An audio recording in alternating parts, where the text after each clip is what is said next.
Hello friends, मैं हूं ज्योति सिंह और आप देख रहे हैं सक्सेस पथ। आज की इस वीडियो में जो हमारी ऑनलाइन ट्यूशन की सीरीज चल रही है उसमें हम कंक्रीट टेक्नोलॉजी के नेक्स्ट लेक्चर को देखने वाले हैं। आज के लेक्चर में आपका कंक्रीट टेक्नोलॉजी पूरा कंप्लीट हो जाएगा। तो नेक्स्ट वीडियो में हम नेक्स्ट सिलेबस के ऊपर डिस्कस करेंगे।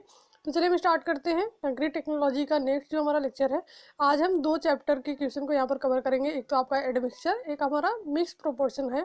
तो उसको भी हम जितने भी इंपॉर्टेंट क्वेश्चन आपके बन रहे होंगे सभी क्वेश्चन को यहाँ पर कवर करेंगे और साथ ही साथ कुछ इंपॉर्टेंट फैक्ट्स भी हम कंक्रीट टेक्नोलॉजी के देखने वाले हैं इस वीडियो में। तो इस वीडियो पर एंड तक बने रहिए और इस वीडियो को अपने फ्रेंड के साथ ज़्यादा से ज़्यादा शेयर कीजिए। तो चलिए हम स्टार्ट करते हैं। यदि आप पीछे की वीडियो नहीं देखे हैं तो कंक्रीट टेक्नोलॉजी के ऑनलाइन क्वेश्चन की प्लेलिस्ट में जाके आप पीछे की वीडियो देख सकते हैं। साथ ही साथ आप बिल्डिंग मटेरियल के ऑनलाइन क्वेश्चन की सीरीज की प्लेलिस्ट में जाकर बिल्डिंग मटेरियल के सभी क्वेश्चन देख सकते हैं। बिल्डिंग मटेरियल का सब्जेक्ट आपका कवर हो चुका है। तो चलिए हम देखते हैं आज के क्वेश्चन। आज का क्वेश्चन हमारा है, सम्मिश्रकों का प्रयोग किया जाता है, जो एडमिक्सचर होते हैं उसका प्रयोग क्यों करते हैं हम? तो कंक्रीट की गुणवत्ता सुधारने के लिए, जो कंक्रीट की क्वालिटी होती है उसको इम्प्रूव करने के लिए हम एडमिक्सचर का यूज करते हैं। नेक्स्ट हमारा है, स्वीकार्यता बढ़ाने के लिए प्रयोग किए जाने वाले सम्मिश्रक, जो वर्केबिलिटी होती है इसको इंक्रीज करने के लिए जो हम एडमिक्सचर का यूज करते हैं कौन कौन से होते हैं? तो धूम भस्म यानी कि फ्लाई एश, लाइम, केओलिन, इनका हम प्रयोग करते हैं कंक्रीट की स्वीकार्यता को बढ़ाने के लिए। नेक्स्ट हमारा क्वेश्चन है, त्वरक के रूप में प्रयोग होने वाले सम्मिश्रक है, एक्सेलरेटर के रूप में हम कौन कौन से सम्मिश्रक का यूज करते हैं? तो यहाँ पर आप देख सकते हैं CaCl2, NaCl, Al2Cl3, Na2SO4, इन सभी एडमिक्सचर का यूज हम एक्सेलरेटर के रूप में करते हैं, त्वरक के रूप में इनका हम प्रयोग करते हैं। नेक्स्ट हमारा क्वेश्चन है, जलायोजन की दर बढ़ाने के लिए प्रयोग होने वाले सम्मिश्रक को कहा जाता है? जो हाइड्रेशन, रेट ऑफ हाइड्रेशन होती है, इनको बढ़ाने के लिए जो प्रयोग होने वाले सम्मिश्रक है उनको हम त्वरक बोलते हैं, यानी कि एक्सेलरेटर बोलते हैं उनको। नेक्स्ट हमारा है, अधिकतर त्वरक के रूप में प्रयोग होने वाला सम्मिश्रक है। अधिकतर हम त्वरक के रूप में, एक्सेलरेटर के रूप में जो सम्मिश्रक का यूज करते हैं वो आपका कौन सा है? तो वो CaCl2 है। नेक्स्ट हमारा है, CaCl2 का प्रयोग नहीं किया जाता है प्री कास्ट स्ट्रक्चर में, यानी कि पूर्व ढाली संरचना में हम इसका प्रयोग नहीं करते हैं। नेक्स्ट हमारा है, रिशन को रोकने के लिए प्रयोग होने वाला सम्मिश्रक है, जो रिशन आपका होता है, लीकेज होता है, इसको रोकने के लिए जो हम एडमिक्सचर का यूज करते हैं तो हमारा है Al2CO3। नेक्स्ट हमारा है, जलायोजन की दर को कम करने के लिए प्रयोग किया जाने वाला सम्मिश्रक कहलाता है। तो जो रेट ऑफ हाइड्रेशन होता है इसको रिड्यूस करने के लिए जो हम एडमिक्सचर का यूज करते हैं उसको हम रिटार्डर यानी कि मंदक बोलते हैं। नेक्स्ट हमारा है, मंदक बढ़ाता है, रिटार्डर क्या इंक्रीज करता है? तो ये इनिशियल सेटिंग टाइम को यानी कि प्रारंभिक जमाव काल को ये बढ़ा देता है।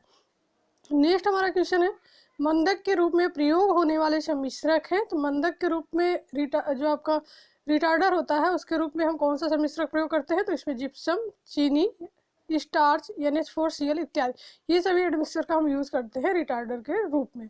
नेक्स्ट हमारा है, मुख्यतः मंदक का प्रयोग किया जाता है। तो जो तैयार मिश्र जो कंक्रीट होती है, तैयार मिक्स कंक्रीट, उसके लिए यानी कि रेडी मिक्स कंक्रीट के लिए हम मंदक का प्रयोग करते हैं। नेक्स्ट हमारा क्वेश्चन है, जहां तापमान अधिक होता है वहां पर मंदक का प्रयोग किया जाता है। जहां पर टेम्परेचर आपका हाई होता है वहां पर हम रिटार्डर का प्रयोग करते हैं। नेक्स्ट क्वेश्चन है, वायुग्राही पदार्थ घटाते हैं। तो वायुग्राही जो एयर इंट्रेनिंग एजेंट्स होते हैं वो आपके क्या रिड्यूस करते हैं? कंक्रीट का पृथक्करण, निस्रवण, घनत्व और सामर्थ्य, इन सभी चीज़ों को जो वायुग्राही आपके पदार्थ होते हैं वो रिड्यूस करते हैं।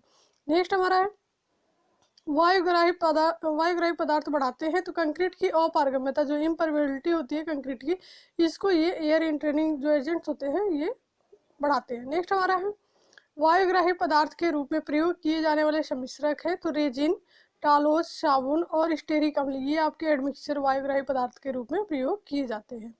नेक्स्ट क्वेश्चन है, वायुग्राही पदार्थों की मात्रा ज़्यादा नहीं होनी चाहिए। तो सीमेंट के भार के 0.005% से 1% से ज़्यादा नहीं होनी चाहिए। ये आपका मिनिमम दिया गया है और ये आपका मैक्सिमम दिया गया है। 0.005 से 1% आपकी होनी चाहिए, इससे ज़्यादा नहीं होनी चाहिए।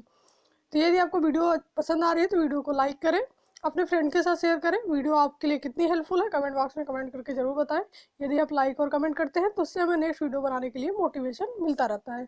तो आप पसंद आया तो लाइक जरूर करें और कमेंट भी करें। नेक्स्ट हमारा है, कंक्रीट को अधिक जल प्रतिरोधक बनाने के लिए प्रयोग होने वाले सम्मिश्रक को कहते हैं। तो जो अधिक जल प्रतिरोधक बनाता है जो एडमिक्सचर, तो उसका नाम है आपका जल प्रतिकर्षण पदार्थ।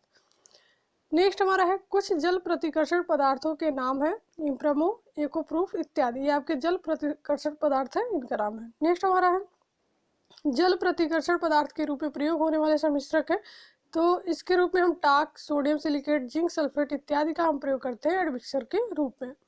नेक्स्ट क्वेश्चन है, गैस उत्पादक पदार्थों के रूप में प्रयोग होने वाले सम्मिश्रक हैं, तो aluminium, zinc powder, hydrogen peroxide, ये सभी आपके गैस उत्पादक पदार्थों के रूप में प्रयोग होने वाले एडमिक्सर है। नेक्स्ट क्वेश्चन है, गैस उत्पादक पदार्थ की मात्रा होनी चाहिए, तो सीमेंट के भार का 0.02% होनी चाहिए गैस उत्पादक पदार्थ की मात्रा। नेक्स्ट क्वेश्चन है, मुख्यतः गैस उत्पादक पदार्थ के रूप में प्रयोग होने वाला सम्मिश्रक है, तो गैस उत्पादक पदार्थ के रूप में जो एडमिक्सर यूज करते हैं हमारा है एल्यूमिनियम पाउडर।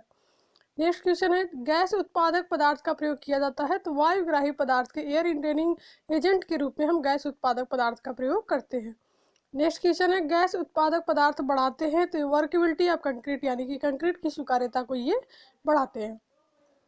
नेक्स्ट क्वेश्चन है, गैस उत्पादक पदार्थों का प्रयोग किया जाता है, तो रिसन और ग्राउटिंग के लिए हम गैस उत्पादक पदार्थों का प्रयोग करते हैं। नेक्स्ट हमारा है, गैस उत्पादक पदार्थ घटाते हैं, तो घनत्व, सामर्थ्य, उत्सर्वण व संकुचन इत्यादि ये सभी गैस उत्पादक पदार्थ घटाते हैं। नेक्स्ट क्वेश्चन है, पोजोलाना है, पोजोलाना एक आपका स्वीकार्यता एजेंट है, वर्केबिलिटी एजेंट है। नेक्स्ट हमारा क्वेश्चन है, पोजोलाना बढ़ाता है, तो कंक्रीट की अपारगम्यता व जल प्रतिरोधक क्षमता को पोजोलाना बढ़ाता है। नेक्स्ट क्वेश्चन है, पोजोलाना घटाता है, तो पोजोलाना उत्सर्वण यानी कि ब्लीडिंग, ताप संकुचन, रासायनिक प्रभाव की संभावना, इन सभी चीज़ों को ये घटाता है। नेक्स्ट क्वेश्चन है, पोजोलाना पदार्थ के रूप में प्रयुक्त होने वाले सम्मिश्रक है, तो पोजोलाना पदार्थ के रूप में जो एडमिक्सर हम यूज करते हैं वो आपके जलीय मृत्तिका, फ्लाई ऐश, सेल, सुर्खी इत्यादि ये सभी आपके एडमिक्सर हैं। नेक्स्ट क्वेश्चन है, पोजोलाना का प्रयोग किया जाता है, तो मास कंक्रीटिंग में यानी कि स्थूल कंक्रीटिंग में हम पोजोलाना का प्रयोग करते हैं। नेक्स्ट हमारा है, प्लास्टिसाइजर को कहा जाता है जल कम करने वाला, ठीक है, प्लास्टिसाइजर को हम जल कम करने वाला, वाटर रिड्यूसर बोलते हैं। नेक्स्ट हमारा है, कंक्रीट की स्वीकार्यता व सामर्थ्य को बढ़ाया जा सकता है प्लास्टिसाइजर का प्रयोग करके हम कंक्रीट की स्वीकार्यता व सामर्थ्य को बढ़ा सकते हैं। नेक्स्ट हमारा क्वेश्चन है, सुपर प्लास्टिसाइजर को कहा जाता है अतिरिक्त जल कम करने वाला, इसको हम एक्स्ट्रा वाटर रिड्यूसर बोलते हैं सुपर प्लास्टिसाइजर को। नेक्स्ट हमारा है, सुपर प्लास्टिसाइजर के उदाहरण है, तो इसमें आपके हैं सल्फोनेटेड मेलानिक फॉर्मेल्डिहाइड और संशोधित लिम्नो सल्फोनेट, ये आपके सुपर प्लास्टिसाइजर के उदाहरण है। नेक्स्ट क्वेश्चन है, सुपर प्लास्टिसाइजर बढ़ाता है कंक्रीट की स्वीकार्यता व सामर्थ्य, जो सुपर प्लास्टिसाइजर होता है वो कंक्रीट की स्वीकार्यता और सामर्थ्य को ये बढ़ाता है। नेक्स्ट हमारा क्वेश्चन है, बंधक सम्मिश्रक के रूप में प्रयोग होने वाले सम्मिश्रक हैं, तो बंधक सम्मिश्रक के रूप में हमारे कौन कौन से एडमिक्सर यूज होते हैं, सिंथेटिक, लेटेक्स, इमल्सन, ये आपके बंधक सम्मिश्रक के रूप में प्रयोग होने वाले एडमिक्सर हैं। नेक्स्ट हमारा है, बंधक सम्मिश्रक की मात्रा होनी चाहिए, तो सीमेंट के भार का 5 से 20% होनी चाहिए, जो आपके बॉन्डिंग एडमिक्सर होते हैं उनकी मात्रा। नेक्स्ट क्वेश्चन है, कंक्रीट को रंग प्रदान करने वाले सम्मिश्रक कहलाते हैं, इसको हम रंग वर्धक सम्मिश्रक यानी कि कलरिंग एडमिक्सर बोलते हैं, जो कंक्रीट को रंग प्रदान करते हैं। नेक्स्ट क्वेश्चन, IS 9103 में बताया गया है सम्मिश्रक के बारे में, एडमिक्सर के बारे में आपको किस कोड में बताया गया, तो IS 9103 में आपको एडमिक्सर के बारे में बताया गया है। सम्मिश्रक कंक्रीट को बचाता है जमने से, जो सम्मिश्रक होता है एडमिक्सर होता है कंक्रीट को फ्रीजिंग से जमने से बचाता है। सम्मिश्रक का प्रयोग किया जाता है जब ताप आपका कम हो, जब ताप कम हो तब हम सम्मिश्रक का प्रयोग करते हैं। नेक्स्ट जो हमारा टॉपिक है कंक्रीट मिक्स निर्धारण, प्रोपोर्शनिंग ऑफ कंक्रीट मिक्सेस, तो इससे रिलेटेड जो भी आपके क्वेश्चन इंपॉर्टेंट बन रहे होंगे उसको भी हम यहाँ पर कवर करने वाले हैं। तो चलिए हम देखते हैं इससे रिलेटेड क्वेश्चन। IS 456/2000 के अनुसार कंक्रीट को 2 भागों में बांटा गया है, तो एक आपका है डिजाइन मिक्स कंक्रीट और दूसरा हमारा है normal mix concrete. Design mix concrete और नॉमिनल मिक्स कंक्रीट इसको हम बोलते हैं। तो ये IS 456/2000 के अनुसार कंक्रीट की ये 2 पार्ट्स हैं। नेक्स्ट हमारा है, वह कंक्रीट मिक्स जिसमें संघटकों का अनुपात लैब परीक्षण के आधार पर निर्धारित किया जाता है वो हमारा क्या कहलाता है, वही हमारा डिजाइन मिक्स कंक्रीट कहलाता है। इसमें सभी जो भी हमारे कंपोनेंट्स होते हैं, जो भी इंग्रेडिएंट्स होते हैं, उसका डिजाइन करके हम उसके जो भी अनुपात होते हैं उसको हम निर्धारित करते हैं। नेक्स्ट हमारा है, डिजाइन मिक्स कंक्रीट में प्रयोग होने वाला बैचिंग है, ये हमारा भार बैचिंग इसमें प्रयोग होता है डिजाइन मिक्स कंक्रीट में। नेक्स्ट हमारा है, प्राथमिक लैब परीक्षण की जरूरत नहीं होती है नॉर्मल मिक्स कंक्रीट के लिए। जो नॉमिनल मिक्स कंक्रीट होता है इसमें हमारी लैब की जरूरत नहीं होती, प्राथमिक लैब की जरूरत नहीं होती है। नेक्स्ट क्वेश्चन है, नॉमिनल मिक्स कंक्रीट को कहा जाता है जिसको सामान्य या साधारण कंक्रीट हम बोलते हैं, ऑर्डिनरी कंक्रीट इसको हम बोलते हैं। नेक्स्ट क्वेश्चन है, डिजाइन मिक्स कंक्रीट का प्रयोग किया जाता है सभी महत्वपूर्ण कार्यों के लिए, जो भी आपके इंपॉर्टेंट वर्क होते हैं उन सभी वर्क के लिए हम डिजाइन मिक्स कंक्रीट का प्रयोग करते हैं। नेक्स्ट क्वेश्चन, सीमेंट को हमेशा मापा जाता है किसमें? इन वेट, यानी कि भार में हम सीमेंट को हमेशा मापते हैं, इसको हम आयतन में नहीं मापते। ये क्वेश्चन आपका इंपॉर्टेंट है और इसको आप जरूर याद रखिएगा। नेक्स्ट हमारा है, गेज बॉक्स का प्रयोग किया जाता है मिलावे के आयतन बैचिंग में। मिलावे के आयतन बैचिंग में हम गेज बॉक्स का प्रयोग करते हैं। गेज बॉक्स का आकार होता है 27x27x48 सेंटीमीटर या फिर 30x30x39 सेंटीमीटर। ये गेज बॉक्स का आकार है, इससे हम एग्रीगेट को मेजर करते हैं। नेक्स्ट हमारा है, गेज बॉक्स का आयतन लगभग बराबर होता है, तो सीमेंट के एक बोरे के आयतन के ये बराबर होता है गेज बॉक्स का आयतन। नेक्स्ट हमारा है, IS 456/2000 के अनुसार सीमेंट मापने वाले उपकरण की परिशुद्धता होनी चाहिए तो ±2%। जो सीमेंट मापने वाला उपकरण होता है उसकी परिशुद्धता आपकी ±2% होनी चाहिए। नेक्स्ट क्वेश्चन है, IS 456/2000 के अनुसार जल व मिलावा मापने वाले उपकरण की परिशुद्धता होनी चाहिए, तो इसकी परिशुद्धता होनी चाहिए ±3%, जो जल और मिलावा को मेजर करते हैं। नेक्स्ट हमारा क्वेश्चन है, सम्मिश्रक को मापने के लिए परिशुद्धता होनी चाहिए, तो जो एडमिक्सचर है उसको मापने के लिए जो परिशुद्धता होती है हमारी ±5% होनी चाहिए। जल को मापा जाता है, तो जल को हम आयतन या भार बैचिंग के द्वारा इसको मापते हैं। नेक्स्ट क्वेश्चन है, सुकर कंक्रीट मिक्स की सामर्थ्य निर्भर करती है जल सीमेंट अनुपात पर, वाटर सीमेंट रेशियो पर। जो वर्केबल कंक्रीट मिक्स होती है इसकी स्ट्रेंथ निर्भर करती है।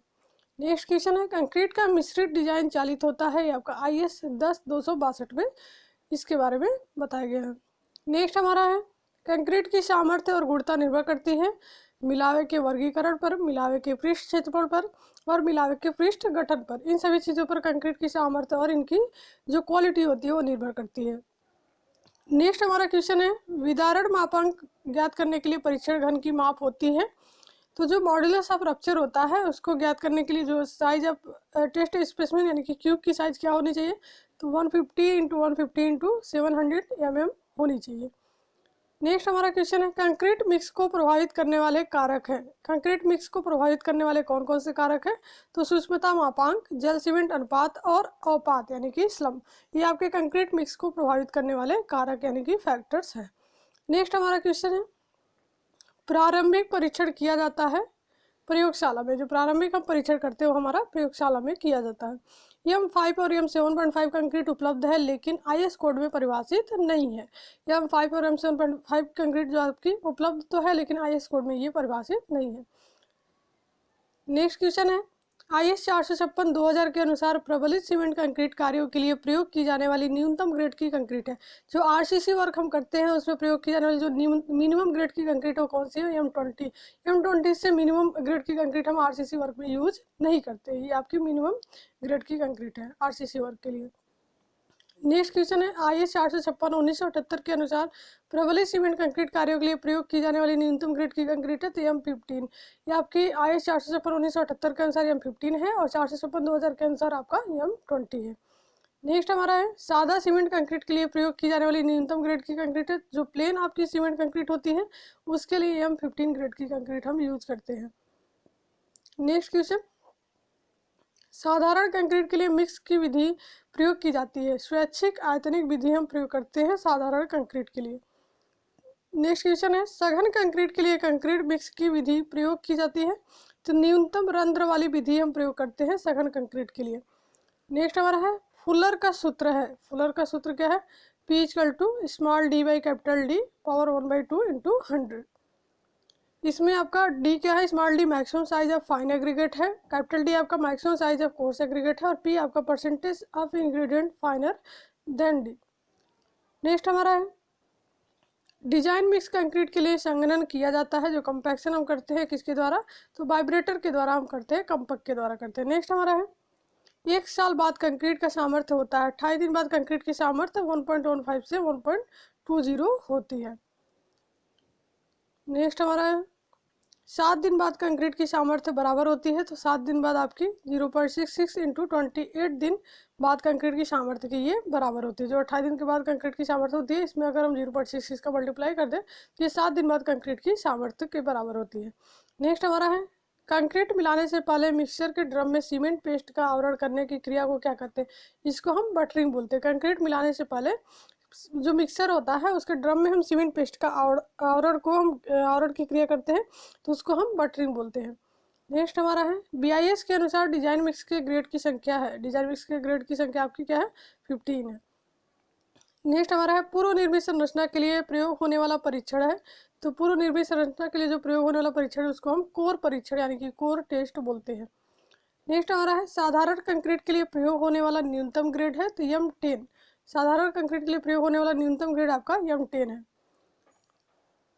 अभी हमारा क्वेश्चन कंप्लीट हो चुका है। तो अब जितने भी इंपॉर्टेंट फैक्ट्स हैं हमारे कंक्रीट टेक्नोलॉजी से रिलेटेड उसको हम देख लेते हैं।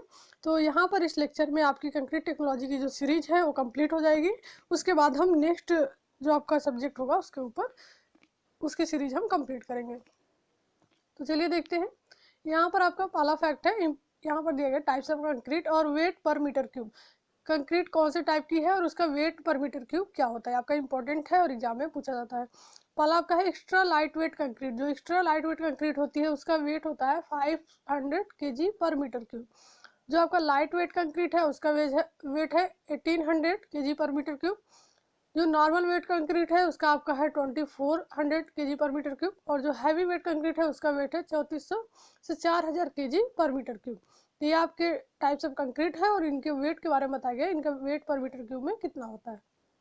नेक्स्ट हमारा जो इम्पोर्टेंट फैक्ट है, जल में अशुद्धियों की अनुज्ञेय सीमा, जो परमिजिबल लिमिट होती है इम्प्योरिटीज की वाटर में IS 3025 के अनुसार। तो इसमें हम देखेंगे कि कौन से अशुद्धियों की कितनी लिमिट दी गई है।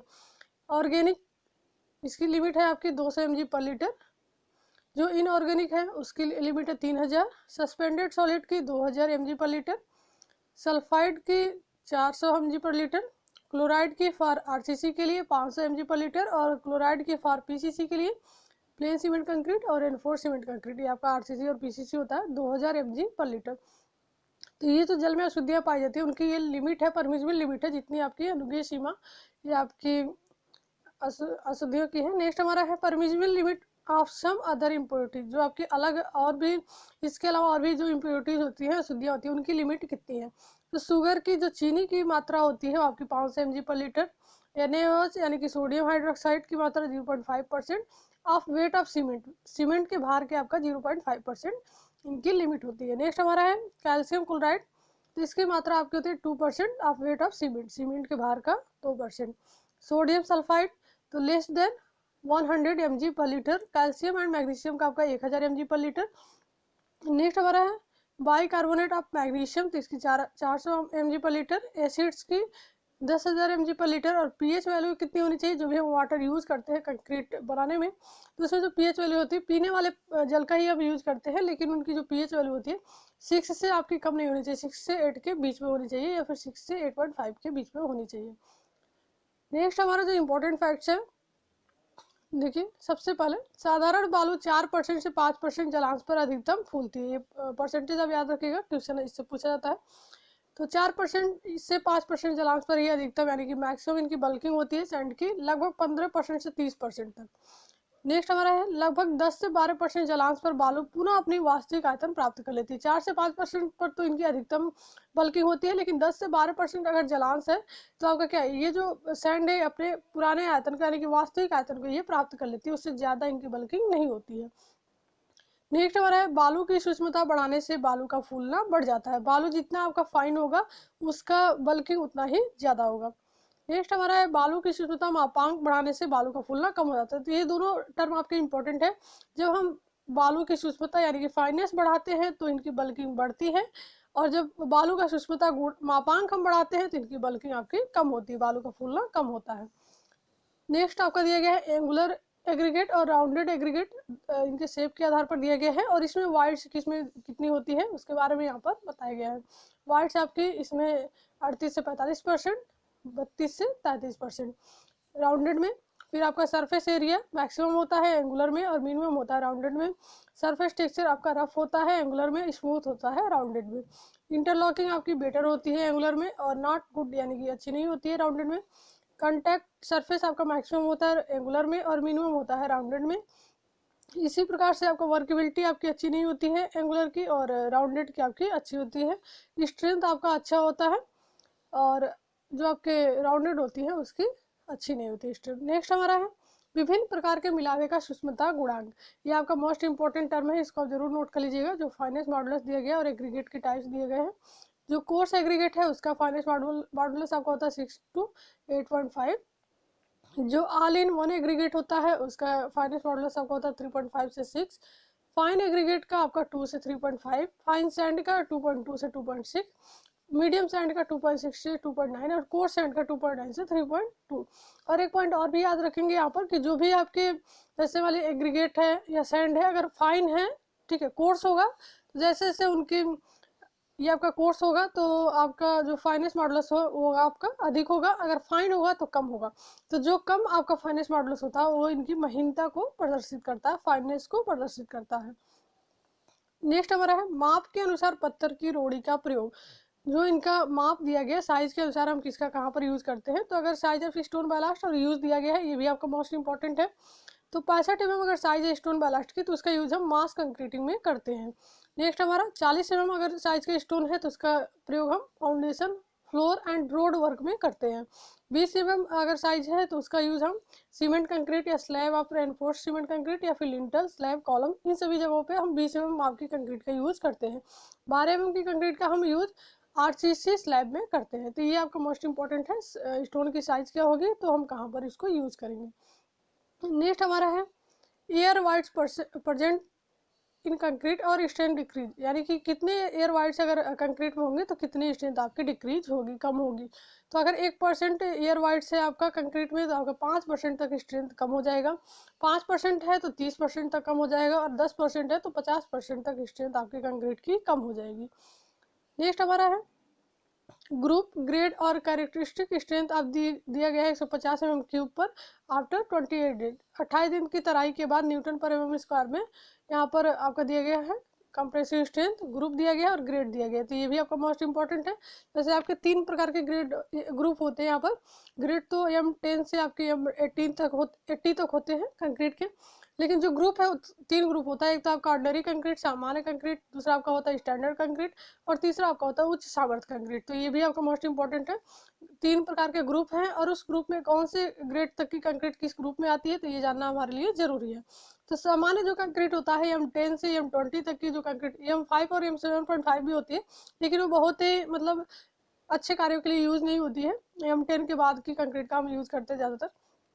तो जो ऑर्डिनरी कंक्रीट है, सामान्य कंक्रीट का ग्रुप है, उसमें आपकी M10 से M20 तक की कंक्रीट आ जाती है ग्रेड की।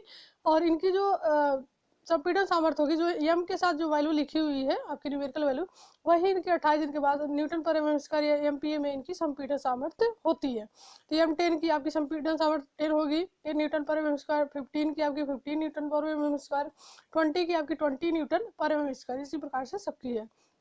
नेक्स्ट हमारा है स्टैंडर्ड कंक्रीट। तो इस ग्रुप में आपकी M25 से M55 तक की कंक्रीट आ जाती है ग्रेड की, और इनकी संपीड़न सामर्थ्य यहाँ पर दी गई है 28 दिन की तराई के बाद। नेक्स्ट हमारा है उच्च सामर्थ्य कंक्रीट। तो ग्रुप आपको याद रखना है और कौन से ग्रेड तक की कंक्रीट किस ग्रुप में आती है ये आपको याद रखना है। तो M60 से M80 तक की कंक्रीट ग्रेड की कंक्रीट आपकी आ जाती है हाई स्ट्रेंथ कंक्रीट में, उच्च सामर्थ्य कंक्रीट में। नेक्स्ट हमारा जो इम्पोर्टेंट फैक्ट है वो है grade of concrete and proportion. इनका रेशियो क्या दिया गया है, यानी कि सीमेंट का, फाइन एग्रीगेट और कोर्स एग्रीगेट। यानी कि फाइन एग्रीगेट में हमारा आ जाएगा सैंड और कोर्स में हमारा जो एग्रीगेट जो आपके स्टोन वगैरह होते हैं वो। तो यहाँ पर देखिए ये भी आपका इंपॉर्टेंट है और एग्जाम में पूछा जाता है। M5 ग्रेड की अगर कंक्रीट है तो उनका प्रोपोर्शन क्या होगा, 1:6:12 होता है। 1 पार्ट सीमेंट, 6 पार्ट सैंड और 12 पार्ट आपके एग्रीगेट यहाँ पर यूज होते हैं, कोर्स एग्रीगेट। नेक्स्ट हमारा M7.5 ग्रेड की अगर कंक्रीट है तो उसका रेशियो आपका होता है 1:4:8। यानी कि M7.5 ग्रेड की अगर कंक्रीट हम यूज कर रहे हैं तो उसमें हम जो मिक्स का प्रोपोर्शन होगा 1:4:8 होगा। 1 पार्ट अगर हम सीमेंट यूज करेंगे तो 4 पार्ट हम सैंड यूज करेंगे और 8 पार्ट हम एग्रीगेट, कोर्स एग्रीगेट का यूज करेंगे। अगर M10 ग्रेड की कंक्रीट है तो इसका रेशियो होता है 1:36, M15 का 1:4, M20 का 1:53 और M25 का 1:12। तो यहाँ तक हम ज़्यादातर यूज करते हैं M5 से M25 के बीच में। नेक्स्ट हमारा है grade of concrete, volume of aggregate for पर बैग सीमेंट। एक बैग सीमेंट के लिए, पर बैग सीमेंट के लिए कितना वॉल्यूम होता है एग्रीगेट का, वाटर रिक्वायर्ड कितना होता है पर बैग सीमेंट के लिए, और वाटर सीमेंट रेशियो कितना होना चाहिए ग्रेड ऑफ कंक्रीट के अकॉर्डिंग ये बताया गया है। यहाँ पर ग्रेड ऑफ कंक्रीट आपका दिया है M5 और इसके लिए पर बैग सीमेंट के अकॉर्डिंग आपका इसके लिए एग्रीगेट का कितना होना चाहिए वॉल्यूम, तो ये आपका 800 kg होगा M5 के लिए, और 60 लीटर जल की आवश्यकता होगी, और इसका वाटर सीमेंट रेशियो कितना होगा 1.2। इसी प्रकार से M7.5 के लिए आपका 625 kg, और इसमें वाटर की आवश्यकता होगी 45 लीटर, वाटर सीमेंट रेशियो इनका होगा 0.9। M10 के लिए आपका 480 kg, इसमें वाटर की आवश्यकता होगी 34 लीटर, और वाटर सीमेंट रेशियो इनका है 0.68। M15 के लिए आपके 350 kg 32 लीटर और 0.64। M20 के लिए 250 kg 30 लीटर और 0.60। तो ये आपका वाटर सीमेंट रेशियो होता क्या है, जल का भार अपन सीमेंट का भार, जो जल का भार होता है और सीमेंट का भार होता है, इनके अनुपात को हम वाटर सीमेंट रेशियो बोलते हैं। तो ये था कंक्रीट से रिलेटेड सभी इंपॉर्टेंट क्वेश्चन आपके करा दिए गए हैं। पीछे की वीडियोस आप देख लीजिए, और बिल्डिंग मटेरियल की भी सभी वीडियोस आप देख लीजिए। नेक्स्ट वीडियो में हम नेक्स्ट जो सिलेबस होगा, जो भी आपका टॉपिक है, जो भी, तो उसके ऊपर हम बात करेंगे।